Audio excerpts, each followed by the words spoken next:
Today's guest is deep in the governance game. We are honored to be seated with Mr. Itshegetseng, and I am Iyedi Mashifane, your host and founder of Young Woke Voters. Perfect. And my name is Lebo, standing in for our resident legal expert here at Solo who couldn't make it. And like Iyedi has alluded to, we have Mr. Stan Itshegetseng joining us today to give us a bit of background in his career and how far he's come in his political life. And maybe we might pick up a few points from him. Welcome, Mr. Itshegetseng. Thank you very much. Thank you. And also thank you for having me. And it's very interesting to venture into new listenership. It's a new station for me, and I hope it becomes my haven going forward. Absolutely. I've got a teenager at home. Oh, wow. I will ask him to go into your listener, to be one of your listeners. Perfect. Thank you so much. We're absolutely honored to have you as our first guest. Now, Mr. Itshegetseng, we would just like to ask you about a bit of a background from where your political passion started. Where did you start? Like, what was your journey from childhood into politics? When did you run in? When did you have the idea for running for deputy chairperson in the ANC? And also, what is your interest in wanting to run for mayor in the 2026 elections? Yeah. Yeah, I'm not sure if I want to be mayor. What I'm sure is that I want to run to become the deputy chair of the ANC in Johannesburg. I think the current mayor that we're having, Dadamrero, is quite capable. The DA tried to evict him yesterday. They failed because his prowess is just on another level. However, having said that, my mother, Evelyn Itshegetseng, and later changed the surname to Mogotsi because of marriage, has always been an activist. And he was amongst the group of women who were arrested in 1956. Wow. The bus boycott from the crew that was coming in from Alexander. In fact, my eldest brother, Sello Itshegetseng, was the only infant arrested with my mother at the time, because she was on my mother's back at the time. And of course, apartheid has always been not so relenting. They would hold you to the last. But my brother took ill, and so my mother had also her own complications. And for one reason or the other, I don't know how it happened, my mother was able to get out scot-free at the time. So when you look at what we call stalwarts and icons of the ANC, one thing that makes me smile with pride, but sometimes sad, is that my mother was part of those women that were arrested, and that led the chant towards boycotting against pass law. So as we're growing in, families, neighbors, and friends would always talk to my mother and her courageousness. And she became an employer here in Doromfontein. I wonder if you understand, Doromfontein was once a garment worker industry. Wow. Sure. So a lot of fashion was done in the Doromfontein area. So my mother was working there, and she became a shop steward there for garment workers union.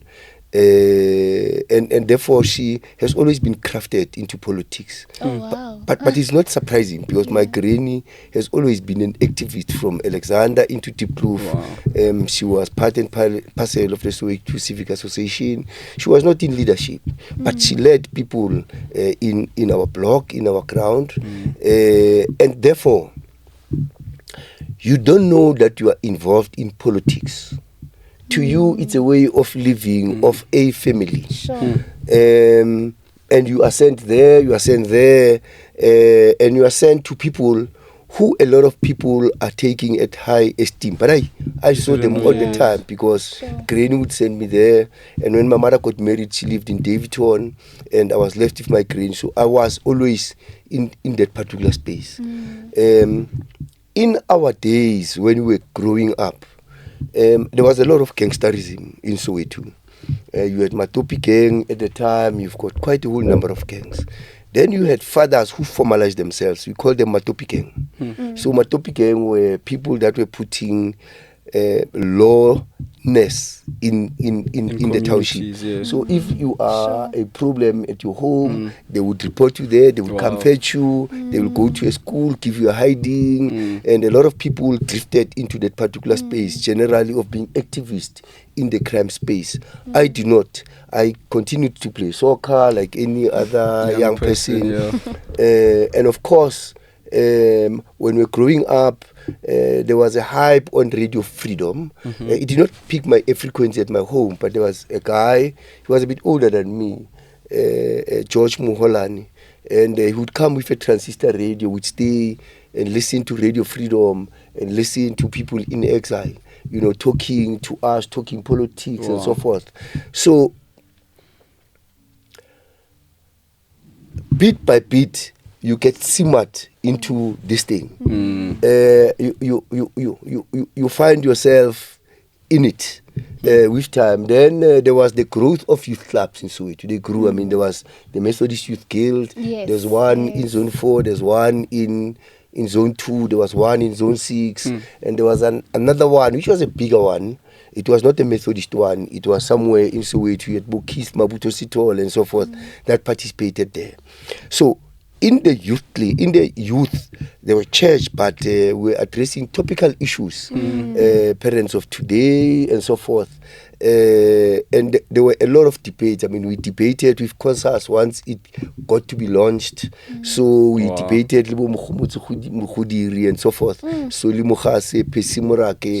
and by so doing, you are drawn closer to these people. You are inspired by the talk because their English, as compared to our ordinary clinic English, was unique. You know, they would quote Thomas Sankara, they will quote Amilcar Cabral, and you say, what kind of language is this? And then we stay, I mean, behind as young people, we chat, and we keep talking about them months, weeks, days, years, and by so doing, we are sharpening ourselves. And we get to meet people who are in the political space. Leonard Chweni, who at some point was a president of Athletics South Africa, was a member of ASAPO, so he came in to give us mkhabulo on a continuous basis. Not that we were members, but we were people who were being schooled and molded into the political space, and we were not aware of the fact that there is a policy that needed to be followed. So that was my introduction into politics, and when I ultimately became a politician, it started at high school. I mean, you were at high school, in your time, there were corporal punishment, and we decided, this thing of corporal punishment is not so on young people. Because my principal gave me a handy, broke my big finger here, and then we worked with people who said, but this thing is nonsense. So we started we did not go into classes, but those were small scale things. But once you start things like this, you start to become revered in the school. I'm not sure whether it is good or bad, but they see you as a person they must go to whenever there is an issue. And sometimes because you've crafted yourself there, you say, let's make a plan. And in making a plan, things grow and so forth. And besides, I did my high school in Slelekela in Orlando. So in Slelekela, you were no more a play consciousness school. And around Deep Kloof, it was more a charterist school. So there were those divisions. So we were not necessarily part of a charterist group. We were part and parcel of student activists of the particular time. So, and one thing linked to another. With time, we went to a youth club in town called Marlborough House Family Planning School. So we started learning about AIDS, long before AIDS. So was throughout fashionable. this, you were, could I say, you were leading, you were actually at the forefront. Yeah. So were you spearheading it, or? No, I mean, I was just an ordinary member. Even at the guild, I was an ordinary member. Okay. But with time, then they make me a chairperson of a C called comradeship, Okay. where you are promoting friendship, camaraderie among society and so forth. Okay. Yes. So at some point, then you went to, and it was in town here. So town was fashionable. We went to go to town. We're going to clubs after the youth thing. Then you would and meeting girls, you know, young boys, girls, young girls, boys. What's the in thing? So there, I was an ordinary person, but with time I was elected to become the chairperson of this particular structure. And as a person, as a young person, I remember we did about 2 films. On one called Tomorrow's Parents. It's also an awareness on HIV, venereal diseases and so forth. And we did the other one. I just forgot what the name is. But they are educational films that are available, I'm sure, in various family planning organizations of the time. Where it talks to that, but that emboldened me. And when I went to university, we started I started at UNISA. And from UNISA we realized this is a dull place, but it's a library more than anything. So we started bringing students together. We started a sports committee, and we started Satisco, which is currently called SASU. Wow. It started as Satisco. I'm the founder with Rudy Pila. I remember Hope Papo, Mos Mashishi, when we started that day. So it became a national student thing. So we did intervarsity things and participated. Then it dragged you into politics proper. And of course, we had an association called SACET. It was formed by people like Bukhalema Motlante. Because from Robben Island, he assisted COSATU and he had to assist activist students to go to school. So they registered us with UNISA and they took us to SACET. And the 2 courses that you do 4 courses. The 2 that you pass is you go to either Wits, you go to University of Natal, and then you accepted in the system. It assisted those that wanted to go to these open universities, because universities before were divided into what we call bush universities and open universities. So bush universities were your TEF, your UNIBO, your University of Uputatswana, your Fort Hare. Basically for Africans. For blacks. So when you go to university, the expectation was that you must go to a university in your area of your tribe. Yes. So if you were expecting you to go to TEF. But TEF would lax and take people from other nationalities. Uputatswana, same thing. But when you want to go to Wits, you want to go to Rhodes, you want to go to University of Cape Town, you must apply to the Minister of Home Affairs. Wow. The reason we're doing an application was during our time with TBV states, Buputatswana, Siskai, Transkei. It means you are a foreigner in your own country. You must go with a passport. So you must denounce it that you are not a citizen of that country, of that TBV state, in order for you to be accepted at Wits. Yes. So a lot of people who did that was easy. But if you've gone to SACET and Kanya College, then you get a free entrance there. You don't have to go through the process. I don't know how the ANC... I was about to ask how so, like... The ANC was able to negotiate, because I don't know how they negotiated it, but they did negotiate it. And Wits, University of Natal, University of Cape Town, were called liberal universities, so they were sort of progressive at the time. And of course, a South African Council of Churches was leading Bishop Desmond to do these negotiations and so forth.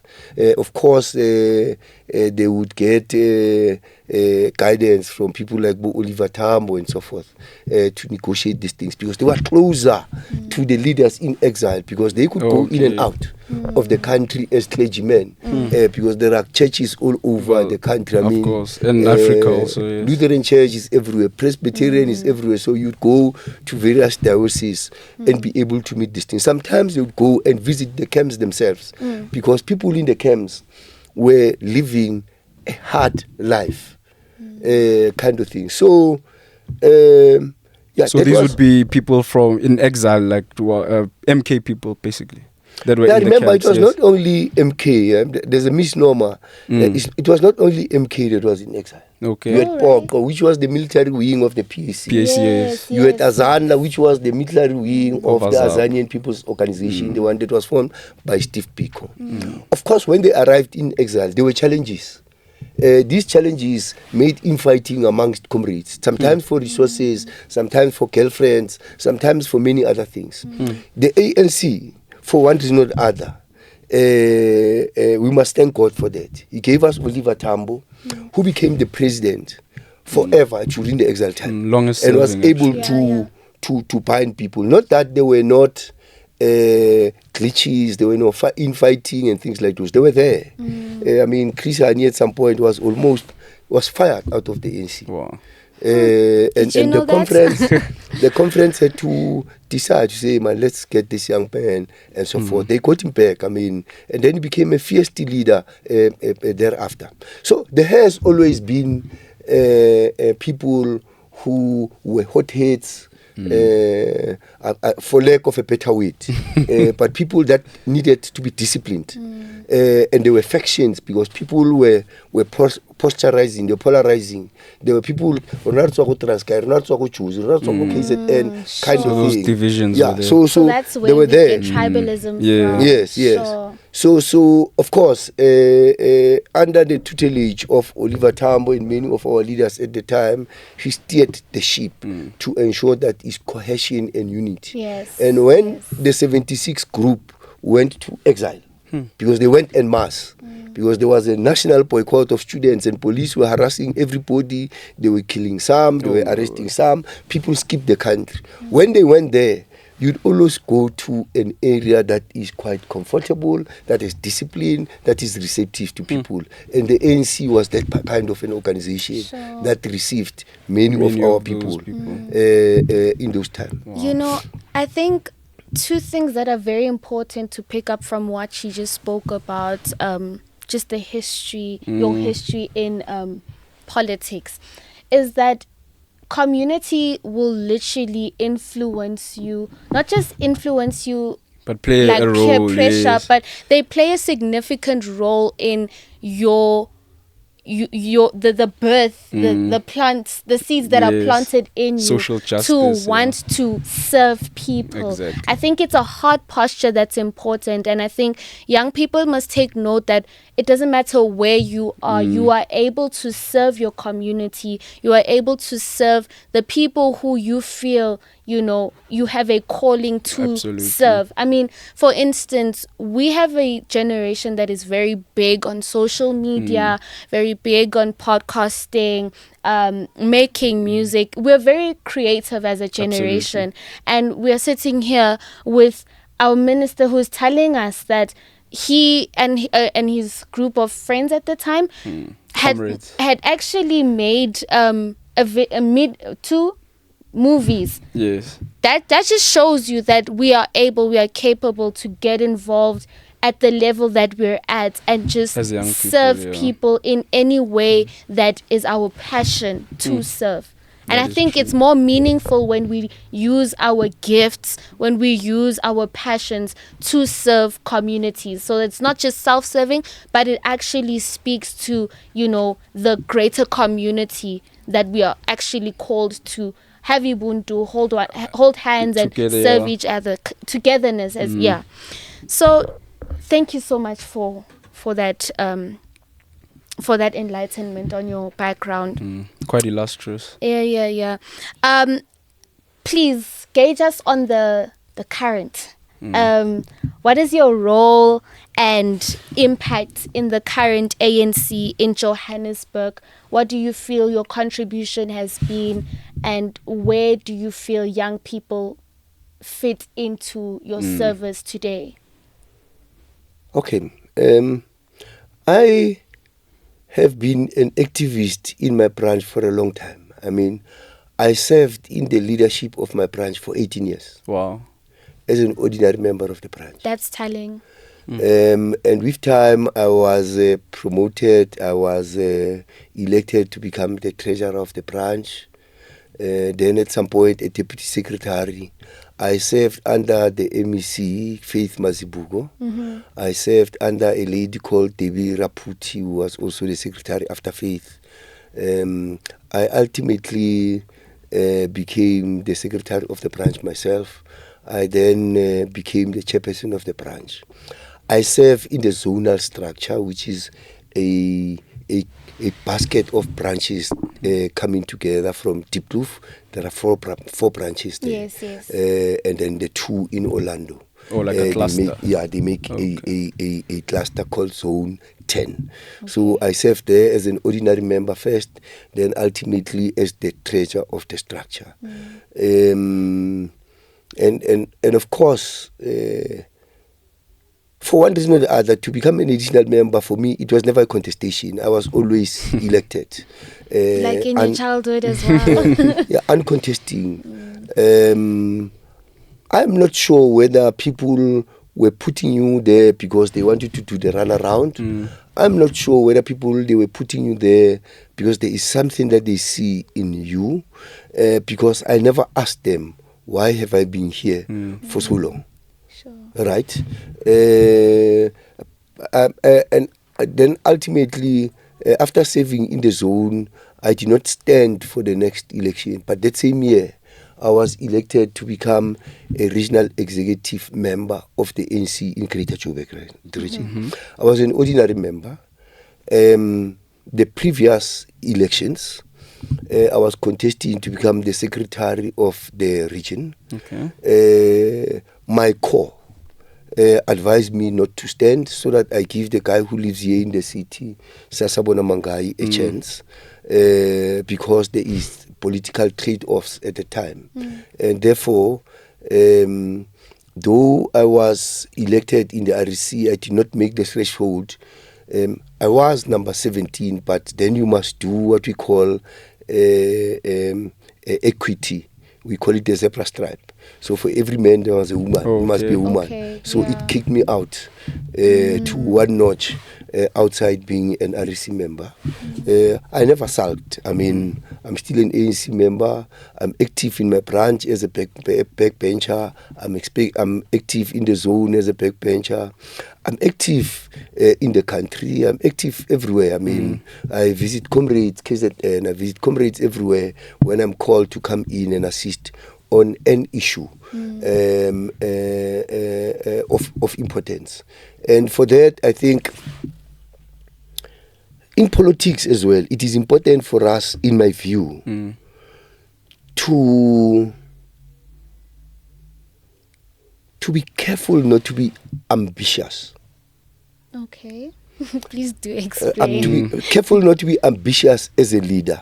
Okay. Because when you are ambitious, you are doing what you call a personal fulfillment. Okay.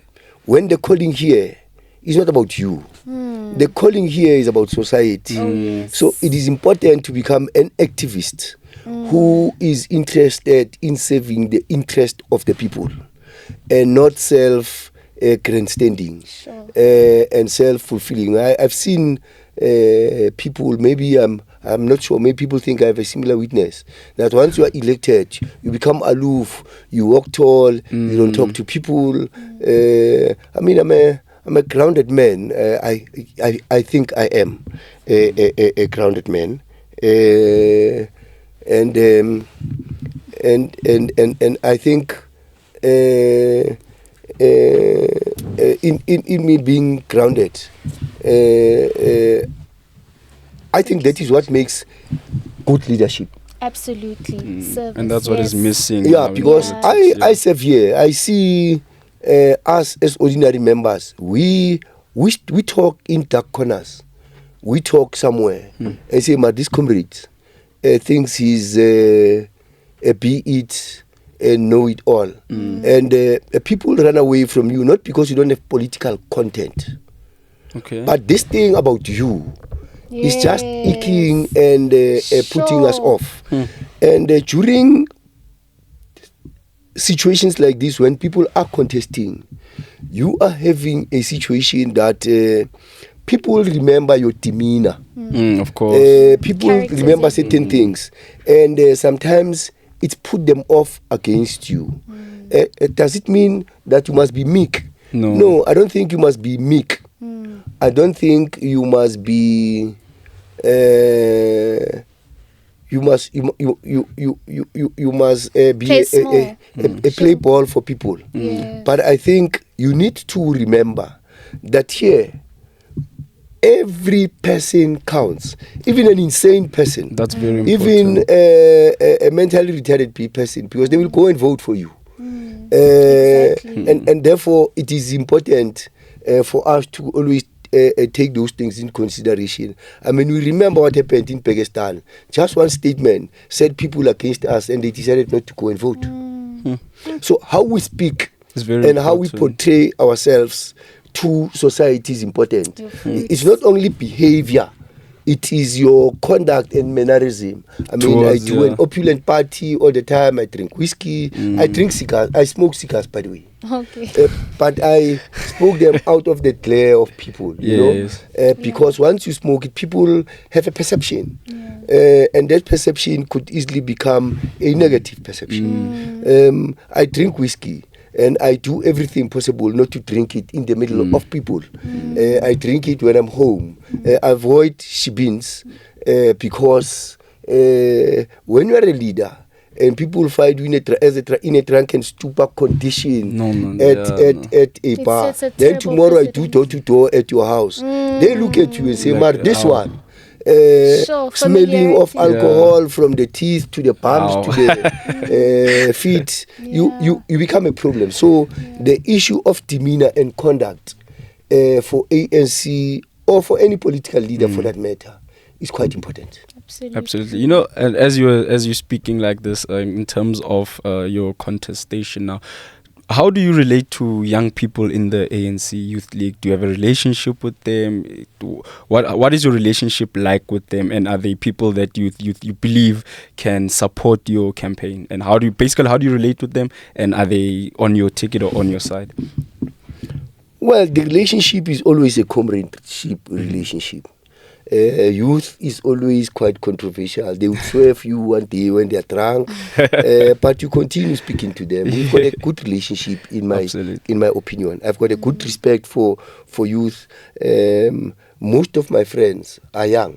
They are not yet 30, they are 25. They are people that I hang around with on a continuous basis.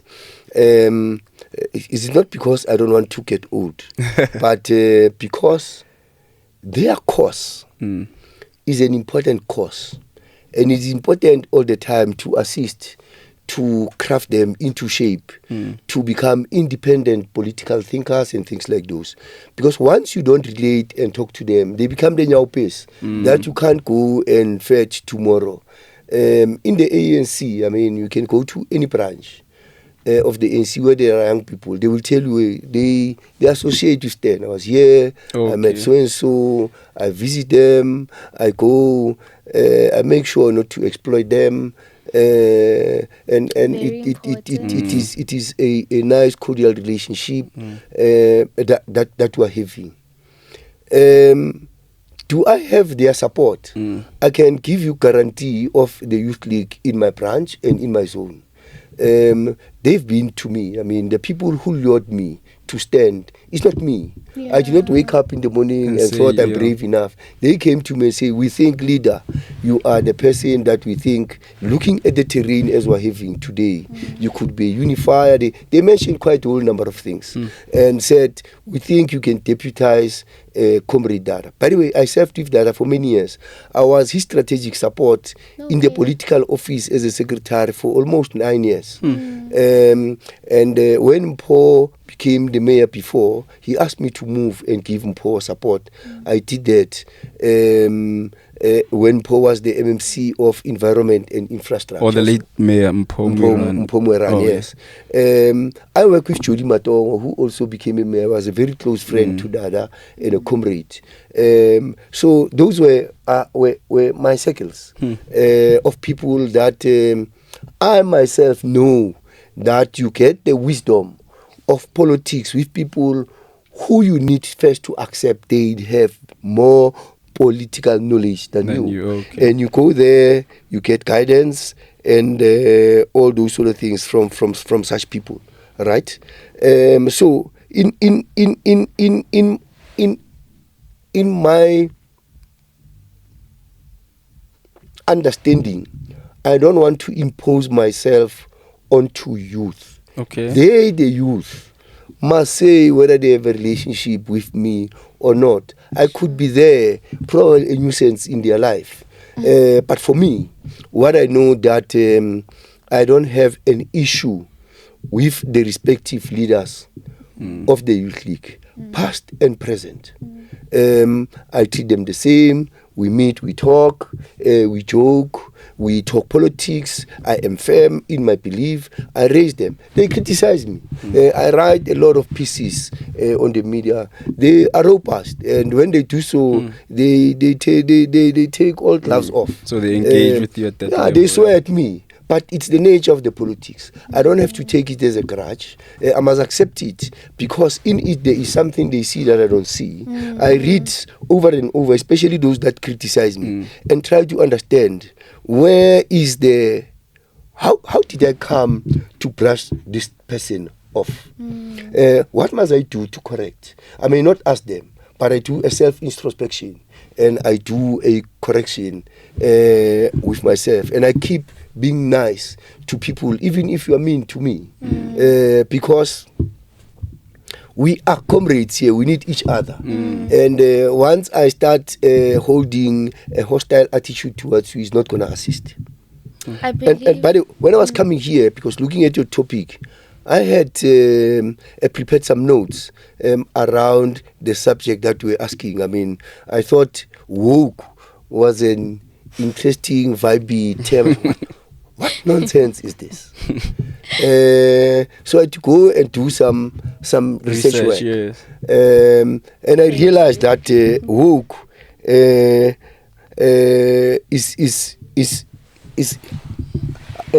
nothing new. Woke is something. It is something that is a person who's quite conscious. Absolutely. Yes. You get it. Yes. It's something who's conscious. It's something who's aware. Is someone who is probing and asking questions. Yeah. And I mean, from my understanding of looking at that particular term and the topic you've given us, I thought I must come here and close you to say, Emma, you were not able to put me in a corner. I was able to take myself out of a corner, right? And baby skill, I thought it's an interesting caption, and I wanted to talk to it. Of course, with your permission, if you do, I will unfold. I mean, the first thing that I looked at was the following. I mean, the ANC, I'm not sure whether you are aware, it was formed by youth league members. Yes, sir. Youth people. It was formed by youth people. Pixlika Itshegetseng left this particular country and went overseas. There he studied and he met political people of the time, and they gave an introduction of a Pan-Africanist agenda to him. He came back in the country young as he is. He was a qualified lawyer at the time. And then he assembled and organized people that we should form this thing. He invited older people. He invited chiefs. He invited priests. And so forth. I mean, the ANC of the beginning years, South African Native National Congress is what it was called at the time, had in a lot of thought leaders, opinion leaders, and leaders of the time. And these leaders were not necessarily South African leaders. We had kings from Swaziland, we've got kings from all over the Southern Hemisphere who contributed even cows for slaughtering for the launch of this particular African National Congress. Now, the issue here is that the woke youth of the time had an idea that we need to be united as a people to be able to fight the scourge of the oppressors that has landed in our country as white people. And there are many epochs of youth that became yoke, who became woke at the time. Yes. I mean, comrades and critics, I mean, you know, a lot of youth, the current youth, more they are woke on some other things. They are woke on drugs. Which is a very, very serious issue that they we are always woke talk on, about. Being fashionistas and things like those. Yes. Is it the wrong thing? I don't know. You guide me. But what I see as the results or after effects of those things is that we're having a society that is getting extinct. I mean, the Nyaope people, some of them are no longer even rehabilitable today. I believe that if the wokeness they had was making them aware of the challenges we're having within society, they would, like the woke people of 1912, start formalizing things that would assist them into transforming society and taking society into another pedestal. And by the way, there has always been instances where youth have been coming. I mean, 1976 youth, I mean, just for the mere fact that Boers decided to say, from today the medium of instruction, once you are at standard 5, is Afrikaans. Make the people say, this thing, Veskende, Geskidenis, what nonsense is this thing? We're not going to make it here. We are set for failure. And this thing is a thing that is really making sure that we don't become educated. And thus the strike there was not only the strike against Afrikaans as a language, but the strike against what they see as a perception of trying to ensure that they do not succeed in this thing. Right? And secondly, I mean, the youth was not only there. I mean, in exile itself, young people were quite instrumental in raising issues in Morogoro, when there was the Morogoro conference, when Chris Hani was ultimately fired, but ultimately brought back. Because then the ANC called a conference for the first time since they were in exile, because there was rumblings between young people who were questioning how things were done. And they thought these things were not done in a revolutionary kind of way. And they thought we are losing our time here because sometimes the seniors would send us to Johannesburg to come in and buy them a flosham. When the country is buying, you must come and risk your life to buy a flosham at John Craig. So these were the cries, these were the fights, these were the rumblings that were brought by Youth League to assist to craft things up. I mean, of course, the issue of woke normally means older people must be able to be receptive, must be able to receive you. Absolutely. Older people must be able to hold you by the hand. Oh, yes. So when Pixlika Isaka started this thing, he went to older people. That's why there were chiefs and kings there. Who were able to support. When Dr. Ep.1 became the president, he was a medical doctor. Of course, also studied in overseas. But I know his grandchild, Lunga Kuma, is a friend of mine. Ep.1, Bo Mandela went to him as younger people. And Bo Anton Lebede, he lived in Orlando. He's in our zone. And Mda, Walter Sisulu, they went as young people and said, hey, Mren, we want to form a youth league. And Ep.1 received them. He did not scorn them. He did not give them a hiding. He received them. He allowed them to form the youth league. Then they formed Umkhonto weSizwe. He allowed them to form Umkhonto weSizwe. So you could see that there is an older person who embraces them, who holds them by the hand. And they opened the ANC because ANC was initially an elitist organization. You must be a learned person, you must be a doctor, you must be a professional, you must be a chief, you must be an induna to be a member of the ANC. They cancelled that thing there to say, no, this is a mass organization here. Everybody must join. It is the young people that drove that thing. And ANC become a mass organization. And then it had a lot of activities, the bus boycott, the bus boycott and all those sort of things of the time. To interject there, Mr. Itshegetseng, he's making a very interesting point in terms of young people and the role that they play in politics and in society. But just to go back, now, with the problems that you've actually listed about drug abuse, unemployment, which hasn't been mentioned, but unemployment, drug abuse, young people are losing hope in the current status quo because it goes back to the governance that they are under also, because what's making these things prevalent is the type of leadership that is there. So how would you then say you would then get young people back to the place whereby they want to play an active role in politics, they want to play an active role in building society? Because I think the issues that we have as young people now have been gradual. So over time, these issues have been compounded and they've been happening. So your leadership, how would it then... You know what I'm saying? So how would your leadership in the ANC, maybe first internally in the ANC, how would you bring young people back into the forefront and actually grow from there and bring society back to where the young people are taking a lead? Yes. Yeah, your question is taking things at the top. Let's go at the bottom. Let's go underground, in the mine. Okay.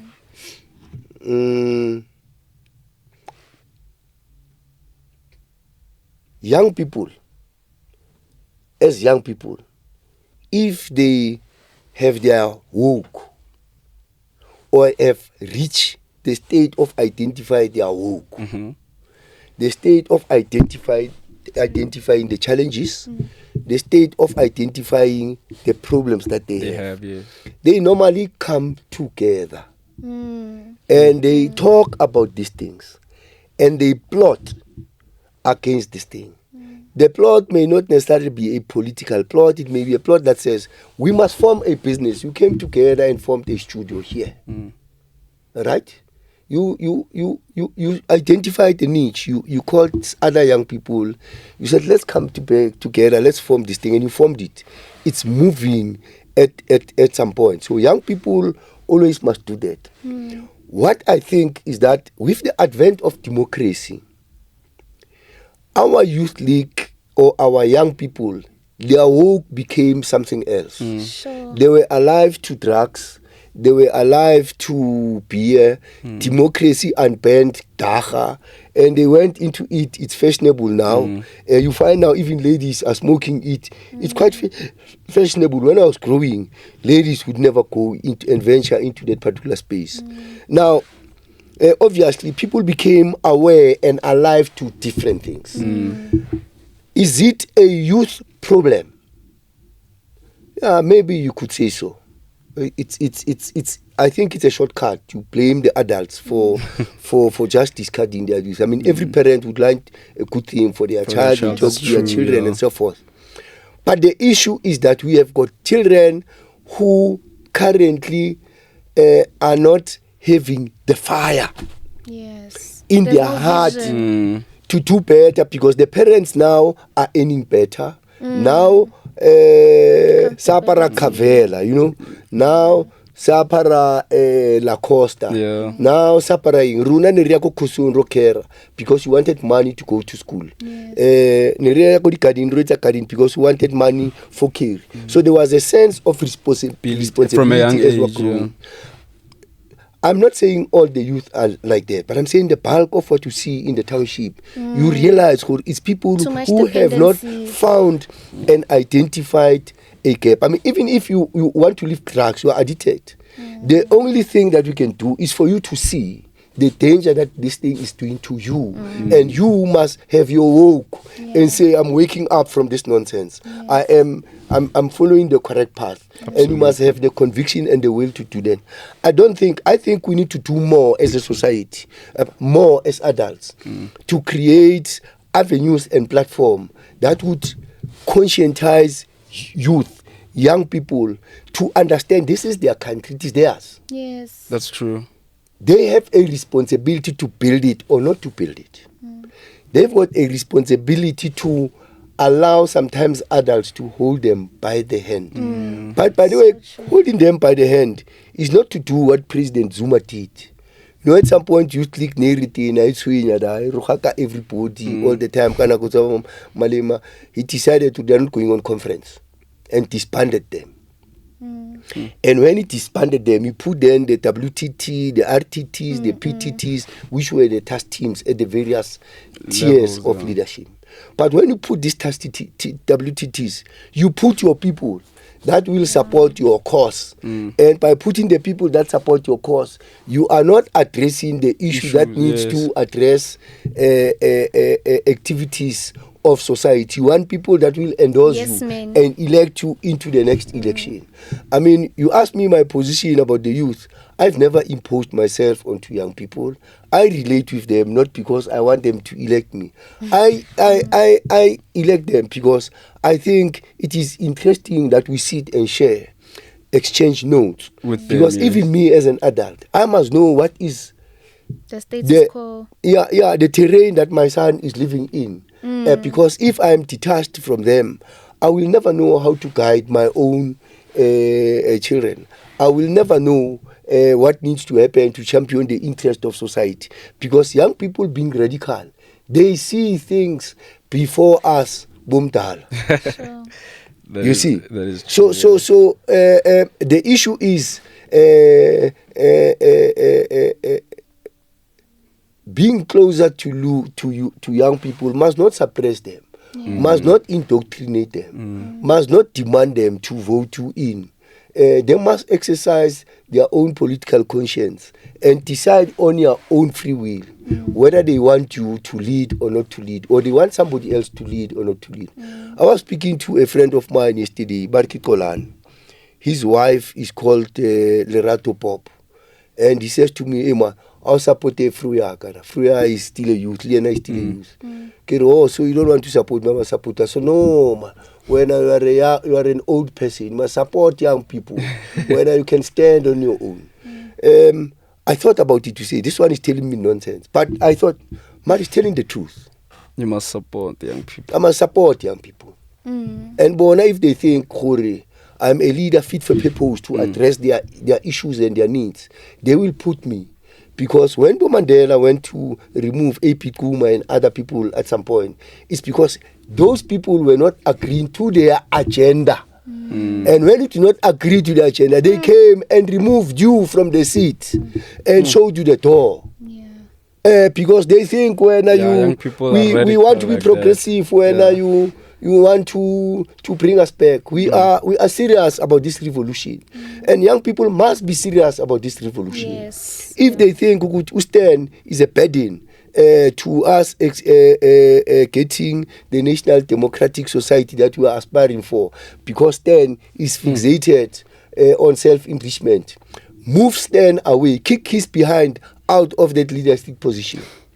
And I think I have two questions. Just, now you're speaking about young people voicing their opinions and, just saying that if we're not content, then we must be able to remove you. In your office and, as you scale the political ladder, how do you ensure that when you've got youth league members who are trying to push a certain agenda, who are, maybe contesting against something, what are the measures that you're willing to go to? What extent are you willing to go to ensure that these young people are actually heard and they have your backing effectively and not just suppressed by, the older generation within the ANC? The ANC is an interesting organization. I mean, the youth generation of Malema during his leadership and Fikile Mbalula were fighting for what we call a generational mix. So the ANC, not only today, throughout, they've always been leaders who were young because they look at you and they think you've got the maturity. You may need to clean your ears a little bit, give you makeup or Vaseline, but come here, assist in leading. I mean, Parks was the secretary of Joburg region at the age of 23. Dada Mrero himself have been leading in various structures. Has been leading in various structures from an early age. And I mean, the current president of the Youth League is in Parliament. And there are many persons. I mean, there is a lady who's an REC member here in Johannesburg. Her name is Nomoya Mnisi. Is sitting in the NEC of the Youth League. So there has always been an open hand to give young people. I think I'm not sure whether it's a problem. It's generally a concern to say youth must not have an operation teka yenkwasho. So it must be youth pela. I mean, that's the language they speak. The right-hand people must go and retire at home. I don't think the politics should be the politics about age. The politics should be the politics about the right policies, the right politics that addresses a transformation. I mean, if a 90-year-old can be able to assist, transform us and lead us into the new Jerusalem, so be it. It cannot be just based on age. But where I agree is that that leader must be able to assist and affirm young people in your leadership. That way you are identified not as a veteran, as an old person. You are identified as a youth because the youth identifies with you because you are taking care of their concerns. I mean, I wrote an article about women. I mean, we were talking about women. And I knew that it is controversial. It will create people to fight me. Women's League. And of course, the first person to fight me was in my branch, Comrade Faith Mazibugo, who is the chairperson of the Women's League in the province, where I said, and I'm saying it careful so that I don't offend women. There is a new agenda that says women on top. Now, this thing is not a political policy. It's just generally a mantra that says women are on top and basically only women must be elected to the top position. It's a good thing. I mean, we all support women. But must we put women on top for the sake of women? Or must we assess the political terrain and say who's fit for purpose to do this? If it is a woman, 100 of them, let them lead us, 100 of them, and let's support them. So that the issue of raising the issue of, I mean, ANC is clear. I mean, there's a 50-50 policy that we must be equal. But the president has emphasized that if it is more women, so be it, more women. But let's talk the politics, in my view. The politics that says this is a capable woman, this is what you are doing, and so forth. Not simply because you're just a woman. You're just a woman. And therefore, my problem is that it may undermine your leadership because people will start seeing you as a woman and not necessarily as a leader of affirmative action. We must stop the issue of wanting to make our people a content zero affirmative action program. I want to support women. I want to support women who are capable. I want to support women and rally for them and campaign for them and fight for them because they are capable. Yes. And there are many capable women in the ANC. We are not short of those things. No, that is true.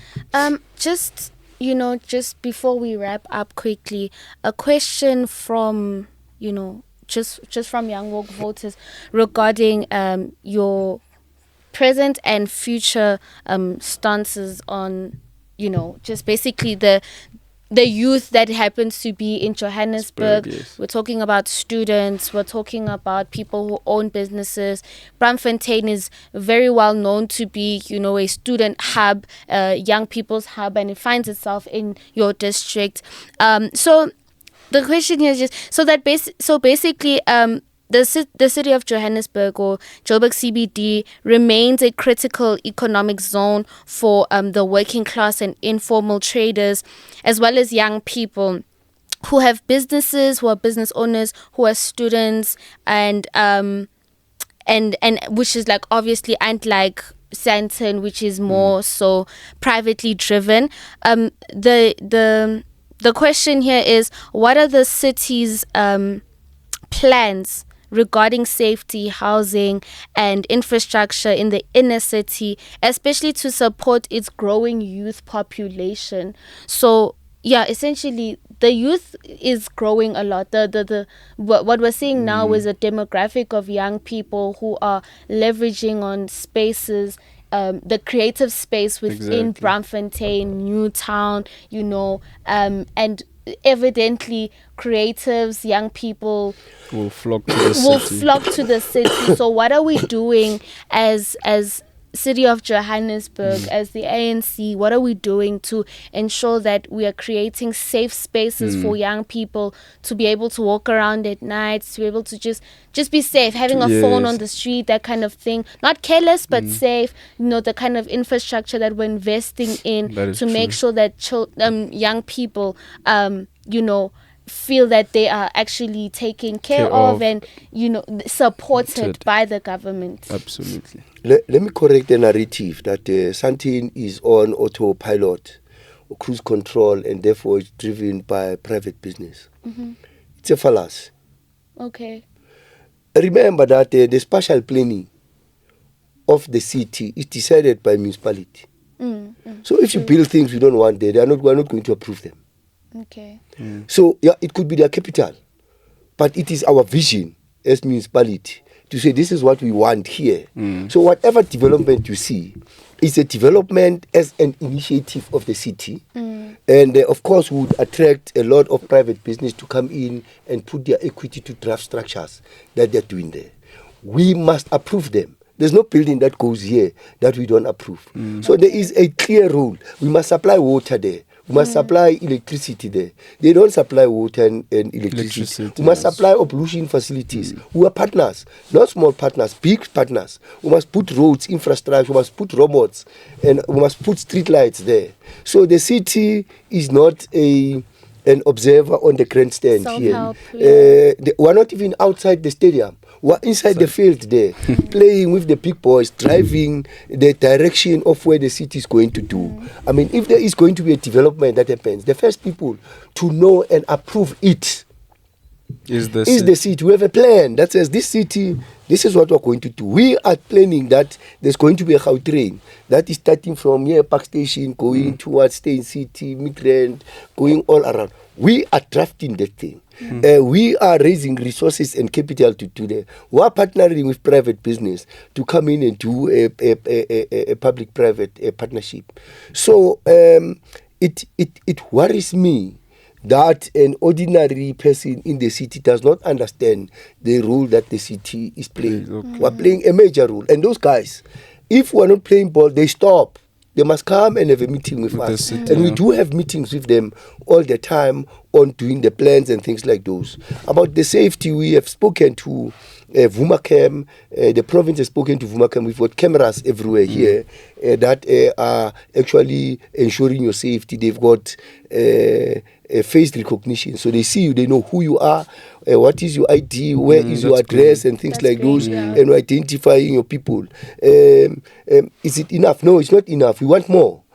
But when you want more, we must have more partnership with these guys, because the first partnership was just to introduce, the province did it, the city did it. Sometimes we have red tape within the city where the department says it's us that must do this thing, it's us must do this thing. But the general public is suffering. I mean, this development here, this building that we are in, do you know that is a development of the City of Joburg? Yes. Wow. We've listed out. And there are a lot of SMMEs that are here. We've asked those SMMEs to be here. And when they're having a problem with the landlord who wants to take them out of the building, they come to us. We make an intervention. So a role player as the city in the development of the city throughout. Of course, we've got challenges. Some are big challenges. The mine dumps with the Zamazamas, they are closing streets as you come into the Illegal inner city. dumping. It's not an easy thing, because to do that, you need a structural engineer. They must tell us how deep this thing is. We must know what kind of compacting we must do there. It takes time. But we were working with business to work here. The FNP precinct, the businesses around there, were working with them. The fact that you have Main Street, which is a different street altogether, we partnered with them. We said, let's do this thing. We approve what they want to do. We support, we give them special support into these particular places, because we want business to stay there and not go. On Monday, I was invited at the Reef Hotel. The guy there in Marshalltown. Yes, the guy there says, hey, man, you want to have a meeting with us. They're losing business as a hotel. I said, no, that's fine. I'll call the mayor. We must talk to you. It's not only that business. We want hotels in the city. They must be there. They must not go, because then they will attract people to come in there. We can't continue having slum areas and things like those. Today, I was having a meeting with the Khoisan enclave somewhere here. They claim they are the kings of South Africa. But they are working with the Pakistani people and all other people in society. We must look into them, because we must find alternative accommodation. We must take off them. It is the city planning and so forth, and the burden is heavy on us. Even if people hijack a building, that is your building, a private one. Before we take them out, we must find them alternative accommodation. We don't have it. True. So that is why sometimes a lot of we've got an eviction, but people are there, they stay 2-3 years, because we can't find a building, we can't find the land. And once you put them there, we must pay. Somebody must pay for it. These are illegal people who occupy the building illegally, but we must go and legalize them. So it's a problem. We must go and challenge the constitution. That is why I want to become the deputy chairperson of the ANC, because we must challenge the constitution that there are bottlenecks that make governance difficult. We can't have the PI Act that says people illegally occupy a building, but then when we evict them, we, the city, and we are not involved, we must find them an alternative accommodation. What nonsense is that? It is ingrained in the constitution that everybody must not have a place to sleep under. But that includes criminality. We must challenge this thing, both in court. We must challenge this particular policy. And I believe, having had a background with Black Management Forum, BBC, Progressive Professional Forum, I'm a person who is a policy advocacy person. Yes. And sometimes our leaders, not all of them, sometimes our leaders may not be advocacy people. They may be addressing bread and butter issues for today. Yes. But the bread and butter issues are things that we must solve, that were created by policy obstacles. That's true. And we must go to the policy obstacles and address them. No, that is absolutely true. Thank you so much. We are learning a lot here, and I hope our viewers at home are also just gaining some empowerment from our sit down today. That is, then, if you could describe these are our 2 closing questions. That is, then, if you could describe your leadership in 3 words, just 3 words, what words would you use, and what examples would you give us of how these actually have come to fruition? I'm a hands-on person. I don't waste time in debates. I do things. And I think we lack doers. I mean, we discuss a lot of policies, but the implementation is not there. I mean, I was assisting the MMC of Environment of Infrastructure in Iyedi Mashifane. I was running and cleaning the city every Monday. It was a big thing in Johannesburg, big thing in the country with international recognition, because I believe in doing. I don't believe in optics. The other thing is, it is important for us to bring unity and cohesion first in the ANC. Yes, sir. Because the ANC as a leader of society must be united. If it is divided, the echo of our fights splits all over the country. We also need to unite the country. This thing of Makalat, now there's this colored thing, colored nationalism, AP, and all those sort of things. Is a bit of a problem. We need to bring society back. Mandela told us about the rainbow nation. We must go back to that particular space and bring people together. The Indians can't continue operating as if they are stepchildren of this particular country. The colors, the same thing. The Khoisan, which is growing, there's a growing phenomenon. Today, I can be a Khoisan. I can declare I'm a Khoisan, and this is what I want to do. That's true. So at some point, I think also we need to change this thing that on your ID, Umzulu, Mtswana, you are colored, you are white. We must be South African. Exactly. We must be South African, because once we are South African and having one common identity, it will bring us together and converge us. They're sticking on apartheid identifications, make us to continue to be separated. And of course, I mean, almost over 30 years of democracy, we're still in the space of having umuntu who's saying, I'm a Kishumela vendor. Because you have on Spizani kind of thing, Ngumzulu, Ngumshangana. I mean, everybody wants to gloat with their tradition. It's a good thing to do, but it should be a by the way. We are South Africans, and we should build more and more that things that are bringing us together. Johannesburg, for example, is a cosmopolitan city. I don't understand why people are worried. We are Johannesburgers, we are unique as we are. We are brave. We are feisty people. We are robust in our approach. We are not timid. We are Joburgers, and we are proud of being it. We are hustlers here. We make things happen. It is not by default that Joburg is the economic hub of the country.